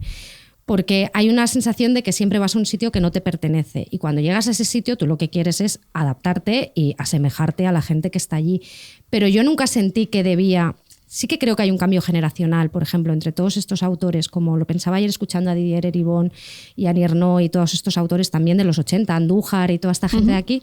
Yo soy una persona que viene de Internet, claro, ¿no? Y en Internet hubo una época y viví el tecnooptimismo de Internet, o sea, en el momento en el que tú te lo podías descargar todo, acceder a todo el conocimiento y todo. Entonces yo no sentí, como lo tenía todo en mi casa, mi ordenador y todo me llegaba, yo solo lo hacía para, primero, caer bien a la gente a la que aspiraba a caer bien, poder ligarme a tíos y poder estar ahí, pero nunca pensé que debía tapar o irme de mi clase social, ¿sabes? O sea, había como un espíritu de... Entonces yo no siento que me haya ido a ninguna parte, simplemente he hecho un viaje de la vergüenza, porque he pasado vergüenza de clase, claro, obviamente, está ahí y la sientes y muchas veces está ahí. Pero con los años esa vergüenza nace una resistencia y de esa resistencia te da también, yo creo, unas tablas vitales. Unas armas, ¿no? Sí. Sí. Con las que ir por el mundo. Hablas de esas descargas frenéticas, sobre todo en tus años de la uni, fuiste a una universidad privada y trabajando y entonces ahí te encuentras con unas personas que antes no habías conocido. Claro, un mundo nuevo. A mí me abrió, salir, claro, de la plaza y de estar rodeada de mis amigos que se dedicaban a fumar porros y salir de fiesta y todo esto y de repente encontrarme con gente pues que hablaba de Kurosawa o de tal. Yo decía, pero toda esta gente, ¿de dónde ha salido? ¡Qué fascinación! Me produjo una fascinación increíble. Lo que sí que me sorprendía mucho es que como que yo tenía muy claro que mucha gente de ahí, porque yo me hice... Mis amigos realmente no eran los más pijos, ¿no? Qué casualidad. Pero sí que había gente y nunca se hablaba del dinero. Entonces esto me causaba mucho porque estaba presente en todo. Todo el rato, tú sabes que está ahí, tú lo ves en las conversaciones, ¿no? Se decían que se iban de vacaciones a unas islas, ¿no? Y yo decía, wow, o viajes y todo, pero siempre estaba presente, pero no se hablaba nunca de dinero. Entonces era también muy yo curioso. Creo que fueron años especialmente despolitizados, mucho, anteriores al 15M. Yo cuando pienso en mis 20 pienso con vergüenza también, como de cierta despolitización. Sí, muchísima. Y luego hay un reflejo también en la cultura y en la literatura. La cuestión de la clase social se extrajo totalmente de la literatura en castellano. Por ejemplo, en los años 80, 90 hubo todo ese fenómeno de la literatura un poco cosmopolita, urbana, como un poco los pijos que salían de fiesta, historias del Cronen y derivados. Y tú citas a Esther Calderón, que me encanta esta cita porque creo que es totalmente cierta, cuando dice: España necesita un relato de sus ex pobres, que somos casi todos, para saber quién ha sido, quién es y en quién quiere convertirse. Yo creo que hay una represión del tema de la clase social muy fuerte en España. Una vez se lo pregunté a Marta Sanz, que es de las pocas que en esa época, un poco más tarde, abordó los riesgos de la pauperización, por ejemplo, en un libro que se llama Animales domésticos, que es maravilloso, y me dijo que en España la idea de lo político parecía que manchaba una literatura de arcángeles, que me encanta esta expresión, y yo creo que por suerte esto está cambiando en las nuevas generaciones, un poco post-15M, ¿no? Toda la generación que vivió el 15M como un hecho un poco fundacional, ha adoptado la cuestión de la clase social con una naturalidad que no tenían las generaciones anteriores. Y yo creo que tú formas parte un poco de eso también. Y tú citas a muchas otras autoras y de hecho hay un momento en que lo dices, ¿no? Hablo en plural porque venimos muchas a hablar de esto. Claro, y yo creo que hay como muchas ganas desde muchos puntos de la edición y del mundo de las editoriales de que vengan estas chicas, ¿no? A contarnos qué significa ser de barrio, que son las espabiladas, las listas, en plan, qué bien lo hemos hecho con estas chicas, que mira qué listas nos han salido, pero que no problematicen demasiado, ¿no? Entonces yo creo que nos quieren un poco como las buenas niñas de la clase. ¿Sabes lo que te quiero decir? Y como una historia de triunfo colectivo. De triunfo y de qué bien lo hemos hecho, cómo funcionó el estado del bienestar, qué bien fue la socialdemocracia, qué bien fue todo, y que realmente hay un conato ahí de algo que podía haber salido muy bien y ha salido fatal. O sea, la izquierda realmente ha fallado todo lo que se consiguió, ha fallado, ayer lo habló muy bien Didier Eribon, ha ido fallando totalmente a la clase obrera la de una manera... traición de la socialdemocracia a partir de los 70 o los 80 más bien, claro, que renuncia un poco a las conquistas sociales en nombre del ideal neoliberal. Exacto. Que asume como con cierta vergüenza, pero que asume a partir del momento en que asume la economía de mercado, todas esas conquistas quedan un poco en entredicho. Claro que todas, yo esto lo hablaba con Tomás Criado, que me decía, claro, hubo un momento en los 70, 80 que fue toda la infraestructuración, ¿no? La izquierda consiguió infraestructuras, ¿no? O sea, hemos hablado aquí de todas las protestas de las mujeres de barrio pidiendo queremos un CAP, queremos una biblioteca, queremos todo esto. Y ahora hay un problema realmente que más allá de la infraestructuración, de los extrarradios o de las zonas, hay un problema de que todo el mundo se está sintiendo expulsado de sus propios sitios. O sea, hay nuevos debates. Sí. Pero que no quiero disgregar, sí que tengo la sensación de que se nos busca y que construyamos un relato que a esas personas no les cause mucho... que no se les cuestione, ¿sabes? Claro. Y que haya todo esto. Y creo ha habido que... un poco este efecto de que entren las de los toldos verdes. Claro, que venga, que nos pasen cuenten. Y que nos cuenten sus historias. A propósito de eso, que tú lo explicas también con cierta mala leche, lo cual me ha encantado, y yo he leído el libro en todos sus procesos, en todas sus fases, y al volverlo a leer he pensado, mira Noelia, no necesito mis servicios como vasijita del rencor, porque ya ha ido ella solita, se ha ido al archivo y lo ha encontrado, y me ha encantado. Sí, solo que igual sí que había un poquito de venganza. No, porque hay cosas que me molestan. Está muy bien utilizado y además tampoco pasa nada por no pasa nada, o sea, es sí, súper poderoso.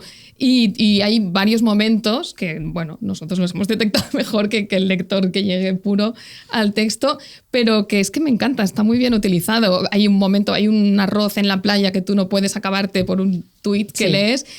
Cualquiera que te conozca sabe que para renunciar a un arroz en la playa tienes que estar muy mal. Tengo que estar fatal. Sí, y pasó realmente. O sea, esa captura me la enviaste tú, obviamente, y lo pasé muy mal porque era una persona que cuestionaba uno de mis textos de una manera como si yo fuera idiota, ¿no? Y en ese momento es como es que realmente yo no tengo por qué estar aquí, ¿no? Viene alguien que te cuestiona. Yo tengo la sensación un poco con el desclasamiento, también lo pongo en el libro, siempre es esta cosa cuando tienes un tiesto en la terraza y lo mueves y se queda como un cerco. Es muy bonita esa imagen. Esa metáfora es chulísima. Y siempre lo he pensado, ¿no? Y es como hay momentos o hay unas epifanías o unos en los que tú sientes ese cerco y es como, es que yo no estoy en mi lugar, sitio no me pertenece. Y me lo acaban de recordar. Y lo vas a arrastrar toda tu vida, pero luego dices, pues ahora te vas a enterar. Ahora te voy a hacer una columnita y te voy a hacer un librito. Y te pongo en mi libro. Y aquí hemos hablado muchas veces de esto, de escribir desde la rabia. Sí. Es que hay que desacomplejar la rabia y la venganza. Es muy buena y está pasando ahora con todas las chicas que se están convirtiendo como cuando yo era en la facultad de no voy a cuestionar nada, quiero ser como vosotros, quiero tenerlo todo, que hay personas maravillosas que conocí allí. Yo también, o sea, yo creo que ahí pasó una cosa también, que yo exoticé tanto a esas personas como esas personas me exotizaron a mí, o sea, que yo también hice un fetiche de clase de ellos. Claro, y de ti también se hizo y hablas de esto, también de las chicas que van con los semáforos en verde, de la adelantada. Sí, es que creo que pasa una cosa que con las autoras, que a una autora que es de una clase social alta y que, por ejemplo, presume en sus textos de ser libertina, digamos, o que tenga una vida sexual tal, siempre se la se la apoda como una persona salvaje, ¿no? O sea, como estas memorias salvajes de no sé quién. Pero si tú de repente eres una persona que viene de un entorno humilde o lo que sea, ya enseguida vas a tener el hecho de ser como la guarra, ¿no? O sea, y como que te van a tratar de esa manera y van a encajar y va a seguir pasando. Porque y las autoras racializadas han escrito mucho sobre esto. Exactamente. Entonces es la gran paradoja, ¿no? Que es que solo unas elegidas y que casualmente siempre son todas estas chicas que si rascas un poquito tienen cierta clase como para decir qué salvaje eres, ¿no? Tú no puedes ser salvaje si vienes de abajo, ¿no? Tengo esta sensación. Podemos hacer como con Taylor Swift y escoger capítulos favoritos. Vale, favoritos? Me parece muy bien. Yo tengo 2. Vergüenza, que empieza con tu padre que llega al colegio y le dice a la profesora que te tienes que ausentar porque te va a llevar al dentista. Y ahí tienes una reacción de vergüenza, ¿no? Esa escena en el coche, ¿no? Que luego te acompaña al dentista y que estás ahí como lo odio, en cierta manera. Y me gusta mucho cómo deconstruyes en el capítulo la noción de vergüenza y cómo describes ese mecanismo del sistema que hace que los inmigrantes odien a otros inmigrantes, que los pobres odien a otros pobres, que las mujeres odien a otras mujeres o que los homosexuales odien a otros homosexuales, ¿no?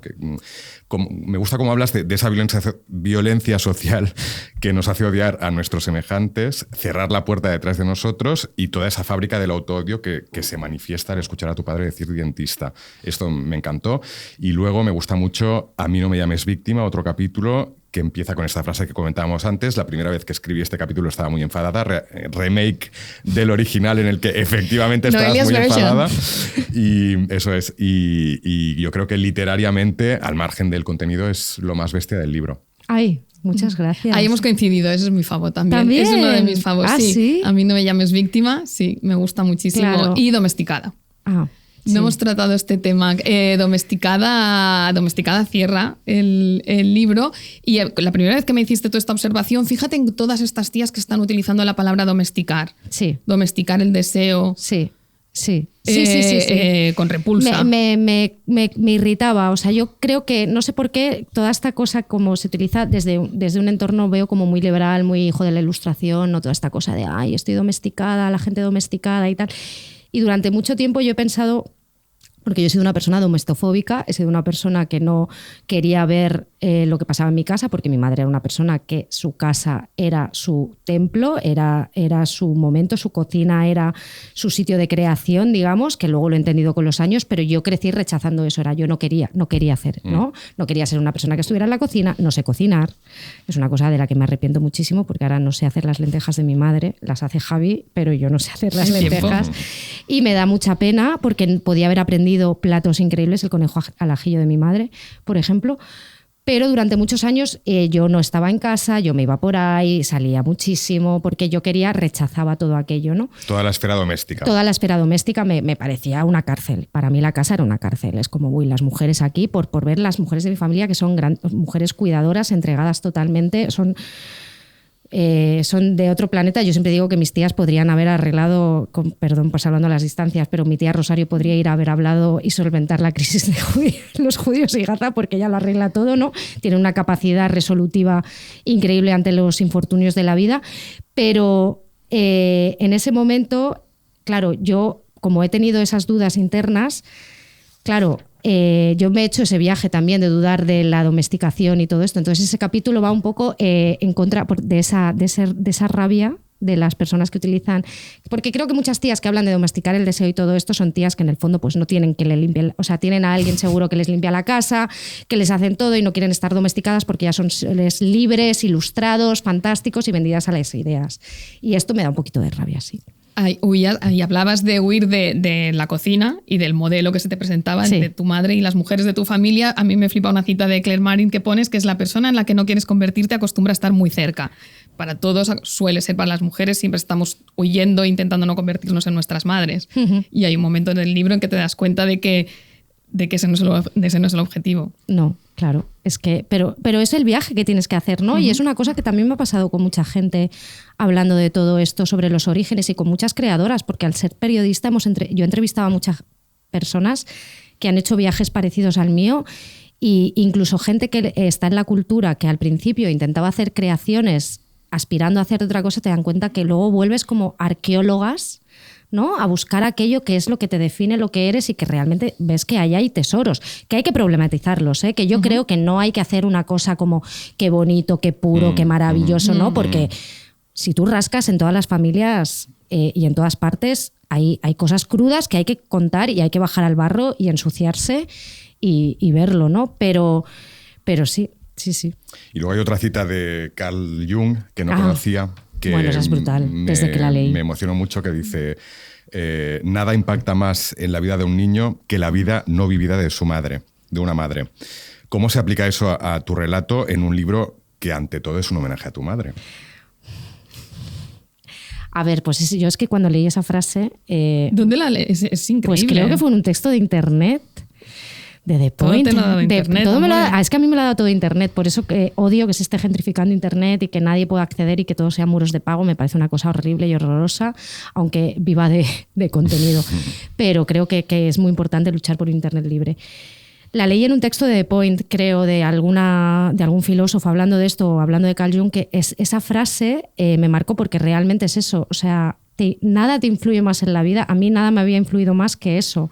Y realmente es la mujer a la que más admiro, a la que más quiero, y que, bueno, el libro pasa porque también mi madre enfermó, mientras lo estaba escribiendo, le diagnosticaron un glioblastoma y a los 4 meses murió. Y toda la parte final del libro está escrita después de eso. Y me ha hecho pensar mucho en mi relación con mi madre, porque yo a mi madre siempre la he querido mucho y he sido muy cariñosa con ella, pero a la vez rechazaba un poco, no quería vivir la vida de mi madre y ¿no? Y que ella misma me decía, no, tú tienes que estudiar, tú tienes que vivir, tú tienes que salir, tú tienes que hacer todo esto.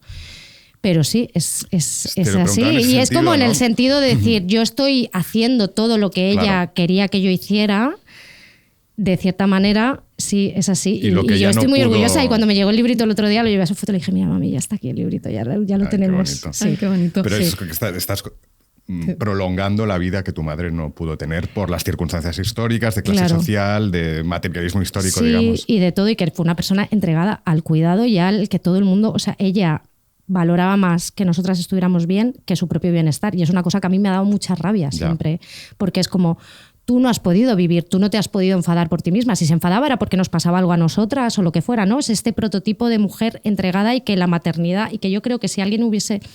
Yo a veces le decía, mamá, vamos a la mani del 8M, ¿no? O sea, y tal, me decía, ay, no, hija, eso para ti. Pero quiero decir que creo que hay muchas mujeres, sobre todo mujeres en mi familia, a las que admiro muchísimo, que no han tenido esa oportunidad. Y que, bueno, a lo mejor no les hubiese apetecido, que esto es otra cosa, que luego mi madre, o sea, se iba de viaje y luego quería solo volver a casa.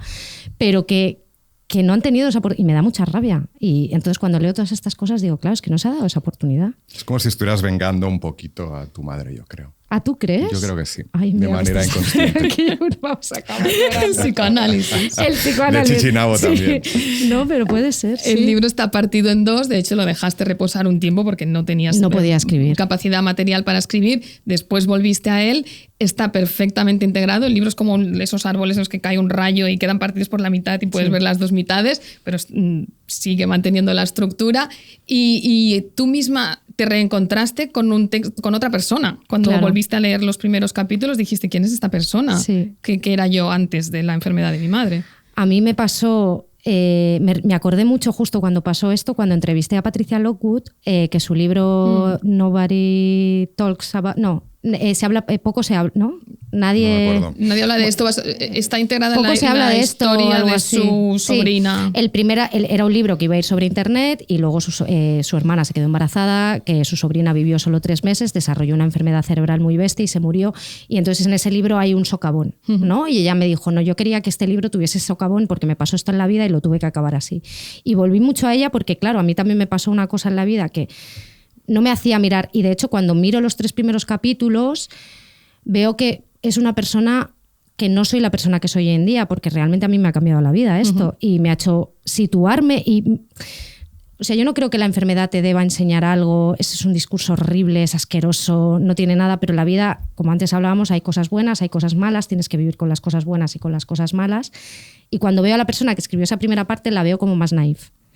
Como que no veía cosas que luego he me han llevado a pensar mucho en cosas que, pues, sobre todo respecto a la vida de mi madre, claro, y a las mujeres de mi familia. Sí. Hay un concepto muy bueno que es la madre mágica del cáncer, Bueno. que yo recuerdo que te obsesionó durante unos meses. Claro, es que me perseguían. Y veías películas, explícalo tú. Claro, esto es el síndrome este de cuando, por ejemplo, ves una embarazada y te quieres solo quedar ves embarazada. Sí. Pues mi madre enfermó Mother exacto. Y mi madre enfermó y de repente, no sé por qué, pues el carrusel de Netflix me llevaba un montón de madres enfermas de cáncer y muchas películas y series que no iban de eso, pero que aparecían, ¿no? Y claro, siempre eran mujeres bastante, pues claro, te imaginas una madre de cáncer en una película, pues tú ¿cómo te la imaginas? Pues en una silla, ¿no? En un jardín, con una manta de alpaca, viene el hijo, porque siempre el hijo, la madre está enferma para que el hijo aprenda algo, Claro. ¿no? Para que le dé la epifanía Este que él concepto es una necesita. derivación del Magical Negro, ¿no? Sí. Del Sí. el negro que está ahí solo para enseñarte para enseñar una lección al blanco. Claro. Personaje accesorio para enseñar una lección al Claro. protagonista de la película, ¿no? Es Y un poco me, lo mismo. me daba mucha rabia y era una cosa que no la había visto así nunca y de Claro. repente lo empecé a ver y empecé a unir porque se juntó Maestro, Salborn, que Sí. los hijos ya estaban muertos, pero bueno, pero también más que nada por lo bien asistida que estaba esa mujer, porque claro, luego ya entiendes todo el material que necesitas para asistir a una persona enferma. La habitación de al lado. La habitación de al lado, que Pero pensaba hiciste que la las iba a paces odiar. con la habitación de al lado, Sí. con Sí. la peli de Almodóvar. A mí me gusta mucho tu lectura de la película porque fue muy criticada por el privilegio que desprende y tú ves más bien la soledad absoluta del personaje. Yo estoy bastante de acuerdo con Sí. eso, que esa mujer tiene un gesto completamente patético, que es pedirle a una persona alejada que le ayude a morir, porque no tiene a nadie más, porque su hija no está ahí, porque ha vivido sola, porque la vida la ha llevado a acabar la vida sola. Y la primera que pasa la coge y le pide que se muera. Yo Sí. es lo que me quedo de esta historia que ya estaba en el libro de Sigrid Sí. Núñez. Pues yo pensaba que la iba a odiar porque pensaba que iba a ser otra madre mágica y de repente llegué allí y entendí, o sea, me pareció como muy... que también la clase social te puede ayudar a hacer eso, ¿no? O sea, en esa casa, en ese Increíble. entorno, ¿no? Increíble, y despedirse en esos términos es una maravilla, pero esa mujer realmente decide despedirse en sus términos y me gustó mucho. O sea, me gustó mucho ver cómo en el fondo, la identidad de la madre no importa en esa despedida, ¿no? Es como ella lo quiere hacer. Entonces no sé, me gustó y pensaba que le iba a odiar y fui sola Fue al una cine. visión generosa por tu parte también, Sí, que te gustara. sí. Yo pensaba que la ibas a odiar también. Sí, y no, salí, fíjate, yo que sé, igual la veo ahora y pienso Ya. otra cosa, ¿eh? Que esto también puede pasar. Pero sí, todo el Sí. libro en realidad tiene una visión muy generosa. Sí, porque la autora es una persona muy generosa. Ay, La qué que majos. queremos mucho. Y a vosotros. ¿Tienes algo que añadir? No, nada, pues que sale el día 5 y estoy muy contenta de haberlo acabado, porque he acabado algo en mi vida, porque siempre vivo en cosas que, ay, que sí, que no. Y... ¿Quieres comunicar las presentaciones? Vale, en un principio, el día 6 de noviembre, si nada se tuerce, lo hacemos en la Ciutat Invisible. Begoña me presenta el libro. Y en Madrid, creo que será a finales de noviembre, tenemos que cerrar bien el día. Será con Alex. Eso es. Creemos que en la Central de Callao, pero ya lo diremos. Yo creo que será hacia finales de mes. Amigues, Comunicaremos, movilícense, Chefa. amigues, Fechas. movilícense. Hemos hablado muchísimo, ¿no?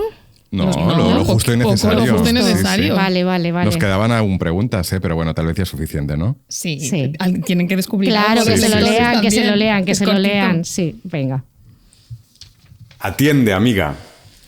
Atiendes, venga, empieza tú. ¿Empiezo yo? Invitado. Pues a ver, al margen de Nadie me esperaba aquí, quiero recomendar el nuevo libro de Isabela Hamad, Entra el fantasma, novela publicada por Anagrama. Es una autora anglo-palestina, crecida en Londres, pero de padre palestino, que narra la historia de una actriz también anglo-palestina que se llama Sonia, que viaja desde Londres a Haifa en un momento de crisis existencial y por una serie de casualidades es reclutada por una compañía de teatro palestina que está intentando montar Hamlet en los territorios ocupados en Cisjordania.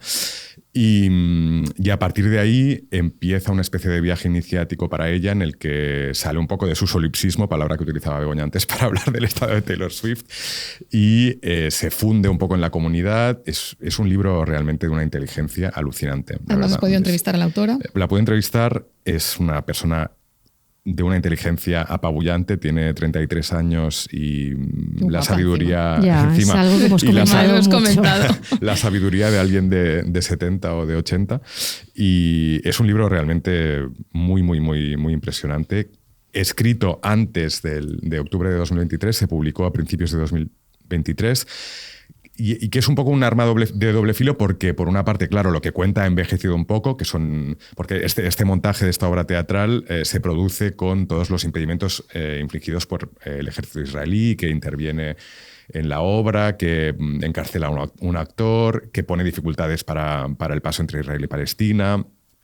Y bueno, claro, visto desde el punto de vista de hoy, con todo lo que está pasando, parece una cosa bastante inocua respecto al genocidio al que asistimos, pero yo lo interpreté de otra manera, lo interpreto como una especie de prólogo de lo que estamos viviendo. Es decir, la actitud en realidad es la misma, solo que ahora se manifiesta con una brutalidad mucho mayor y sin ningún respeto por las vidas palestinas, pero los ataques que podríamos llamar cercanos a una actitud de genocidio ya existían desde hacía muchas décadas. Es decir, la voluntad de aniquilar una cultura ya existía desde hacía muchas décadas. Entonces yo lo he leído como una especie de prefacio de prólogo respecto a lo que pasó después de su publicación. La autora dice que le incomoda un poco dar entrevistas ahora sobre ese libro porque, claro, ha quedado como anticuado. Claro. Pero yo creo que hay que darle un poco la vuelta y verlo en el contexto de la época en la que fue escrito y ver totalmente el puente entre lo que pasaba antes de octubre de 2023 y lo que sucede ahora. Ella tiene también un cuaderno anagrama que escribió poco después de los ataques del 7 de octubre o que actualizó después de los... Lo actualizó después. Sí, porque tiene como una especie de apéndice. En realidad era una conferencia que pronunció en Colombia, que la pronunció 9 días antes de los ataques del Y luego tiene del como nosotras con Rosalía. Y está muy bien también, es más modesto, es un nuevo cuaderno anagrama como el de Noelia, que es simplemente la conferencia que habla de los giros narrativos en el relato histórico, es decir, cómo estructuramos la historia a partir de puntos de inflexión un poco artificiales a veces, decididos por el poder siempre o por el bando ganador, y lo aplica al caso palestino para desmontar un poco todas las falacias en torno a la representación de la cultura de su padre y de la suya. Genial. Atiende. Yo de verdad pido perdón por la autopromo, pero vengo a hablar de un podcast que he estado haciendo muchos meses. Lleva un mes, Noelia. Sácalo todo. Se llama Els Visitants. Lo tenéis en catalán y en castellano. El primer episodio se llama Rumor. Es un podcast que hemos hecho por los residentes que hay en el Centre de Cultura Contemporánea de Barcelona. Va a tener 3 episodios y yo solo por agradecer a Laura Romero, que ha hecho la ambientación sonora, que era Larumi, que ha hecho la coordinación, yo pongo la voz y el guión. Hemos dedicado muchos fines de semana a este trabajo. Espero que os guste. El primer episodio es Patrick Radenkiff, que es el que ya tenéis ahí, que es el primer residente. La segunda residente será Eliani Brum, que hablará de periferia, el segundo episodio. Y el tercero, que es Chichi Dangaremba, hablará de raíz y de enraizarse.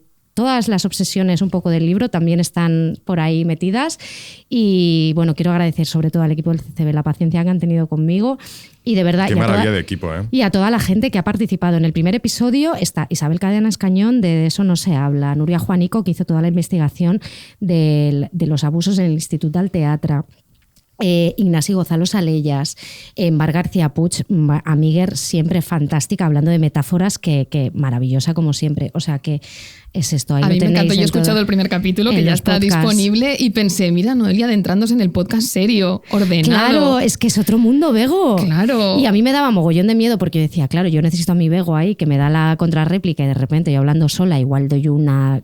No, todo ordenado. Nadie se pisa, no estamos ahí, no hay cacofonía. No hay cacofonías, pero sí que hay un poco de aceleración que Laura me decía, Noelia, por favor, habla un poco lento, habla un poco más lento. Pero bueno, ahí lo tenéis, ahí lo tenéis, dadle cariñito, que la gente es súper maja que lo ha hecho. Es precioso. Pues yo voy a recomendar rápidamente el único libro que he tenido tiempo de leer de toda mi montaña interminable, en medio de muchas obligaciones, que me está gustando mucho, que es Lo que viene después y que te guste, de Abigail Thomas. El título es un poco raro en castellano. Edita Errata Natura y traduce Regina López Muñoz. Me gusta más en inglés, que es What Comes Next and How to Like It. Esta autora, yo no la conocía, es como una madre de las memorialistas. Vale. Es muy la típica autora que gusta a otros autores, que leen otros autores. Ahora anda por los 80 y pico, es nacida en el 41 y sigue escribiendo. Hace poco publicó otro libro, pero este es anterior. Este lo escribe cuando está en torno a los 70. Y es bastante refrescante la aproximación que hace porque ella no se siente como una persona vieja y de hecho no es casi un tema del libro, a pesar de que pasan muchas cosas alrededor, como que su marido enferma y muere. En realidad, lo que más me picó para leerlo es una cosa que se explica en la contra ya, que sucedió en su vida. Ella tiene un amigo de toda la vida con los que se han ido acompañando, el amigo es 10 años menor. La relación que tienen ellos me recuerda un poco a la que explica siempre Vivian Gornick con su amigo Leonard. Y hay este tipo de relaciones de amistad muy, muy profundas que se alargan a lo largo de toda una vida. Y este amigo Chuck, de repente, tiene un rollo con su hija, con la menor de sus 4 hijos. Ella tiene hijos de varios matrimonios. Sabía que os iba a gustar, amigos. Lo he tenido que decir porque si no... Droga esta. Claro, sabía que os iba, por eso lo abrí. Y ahí lo dejo. Y está es interesante cómo se desarrolla esa todo historia. Lo que nos interesa. Solo que nos salen perros. Ella es muy de perros. Tiene Mira, sobre ¿ves? sus perros. O sea, tags. Perros, Luego, tal, pam. Luego te hace como en Instagram que pone persona, perro, tal, ella te pone... La descripción de la foto, ¿no? Lío con la hija. Perros. Ahí. Bueno, pues oye, me ha encantado que me entrevistéis, me he emocionado. No he llorado, que pensaba que iba a llorar. Yo he estado ahora os preguntaré si lo he hecho bien y a los demás nos escuchamos en 2 semanas. Muchísimas gracias. Gracias Rob, gracias Nacho, que no hemos recordado. Nacho Medina con toda su paciencia, Rob Román aquí, que nos ha enseñado su música antes y ya esto va a pasar. Esto va a pasar. Venga, gracias. Estás escuchando Radio Primavera Sound.